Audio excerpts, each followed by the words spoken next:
from the station that's on your side. This is Channel 7 News Good Morning Arkansas. Welcome back to Good Morning Arkansas. Always a pleasure to have Dr. Laura Wilson of the Sherwood Family Medical Center here. We're talking ticks and tick-borne illnesses. Great to have you. Good morning. Thank you. Good morning. So the CDC put out a special report. Right, just this week, which is what prompted me to want to talk about this today, that tick and mosquito-borne illnesses look like they have tripled in the past 10 years or so. Why? And Todd was just asking me, why do we think that is? Is it just because we know about it now? I think maybe a little bit. It's not just all of a sudden, oh my gosh, it's a horrible epidemic out there. But right. I think it's a little bit of multiple things. I think, one, the insect population does appear to be increasing, so we just have more of these bugs. I'm not sure about why on that one. We also have increased international travel, so bringing the Zika virus, for example, to the U.S. and transmitting it more around the world than we used to have. And lastly, I do think some of it may be just purely identification. There have been at least 6 new diseases in the past probably 5 or 8 years that we've been able to identify, like Zika. We didn't have a name or a way to diagnose those in years past, and now we can. So I think it's probably a little combination of those 3 things. It's nothing to run out and be alarmed about thinking that the sky is falling. No, of course not. I mean, I don't love this information. No, but it's not good. No. I don't think that it's especially alarming if we take the proper precautions. And I want to reassure everyone, 99.9% of you or more that get a tick or mosquito bite are not going to get a disease from it. But I freak out when I find a tick on me, and it happens about once or twice a year. I mean, never fails. I suspect in my life I've pulled 50 or more ticks off me, and I can't imagine how many mosquito bites. And thank goodness we don't tend to get these diseases. It is rare. Yes, exactly. But it happens to some people. So on a day like this, or in the hot summer day, or I'm hiking, doing something, I find a tick on me. What do I do? Right. Best thing to do is remove it immediately. We think the risk of disease transmission is greatly decreased if the tick is on the body for less than 24 hours, which is the case for most people, right? I mean, it starts itching. You start noticing something pretty quickly. Right. It's unusual for it to be on more than a day or so.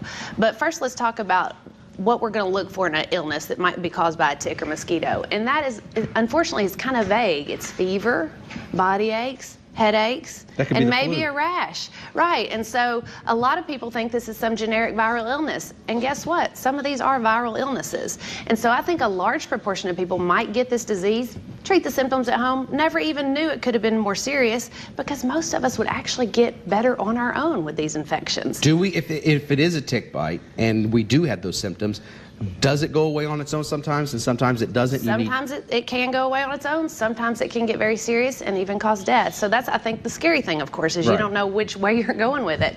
But I think if you've had a tick or mosquito bite, and within 5, 7, 8, 9 days, something like that, you develop flu-like symptoms, you need to go to the doctor. And your doctor can help you evaluate if it looks like some unrelated illness, or perhaps it is related to the bite itself. So when by the time that you notice the tick on you, let's just say it's on your arm, and you remove it within, you said 5 to 7 days, if there's an illness, you can probably backtrack that to the tick. Right. Although, interestingly, a good number of cases of tick-borne illnesses, the patient can't describe a tick bite.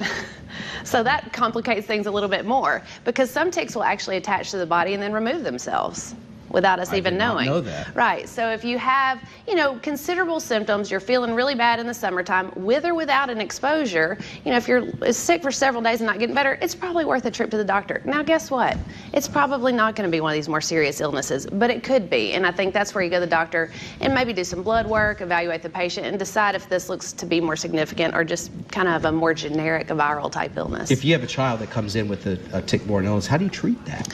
Well, it depends on the illness. Some of them are viral, right? And we know viruses, there's not much you can do about. It's considered supportive care, so these kids may get admitted for IV fluids or other things to kind of help lessen the symptoms. Certainly some of these, though, are bacterial. Rocky Mountain spotted fever is one, and you do need antibiotics for that. And so that can be treated pretty easily with antibiotics. Right, if you catch it early. All right, but prevention is a key. Yes, that's right, that's right. And again, I want everybody to remember, this is not panic mode, but a good time to reevaluate what we're doing to prevent these type of bites. The number one thing is going to be an insect repellent, and I think a lot of people are hesitant because of the chemical nature of these, but we think a repellent with concentrations of DEET up to 30% is considered safe and effective for kids as young as 2 months.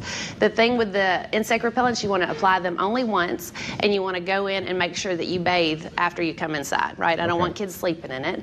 Protective clothing, especially important too. This is pretty obvious. Socks, shoes, keeping long pants and sleeves on, that covers your skin. So hopefully those little critters can get to you. And God bless my wife. When we've been been playing out in the yard or something, she will go over the boys and look and see if they have a tick. That's perfect, because again, you remember, if we remove it within 24 hours, we've greatly reduced the chance of the disease transmitting. Dr. Laura Wilson from the Sherwood Family Medical Clinic, thank you so much for coming on the show. How do we get a hold of you? At my clinic, it's 835-0703. Thanks for coming on the show. Thanks. Great information, as always.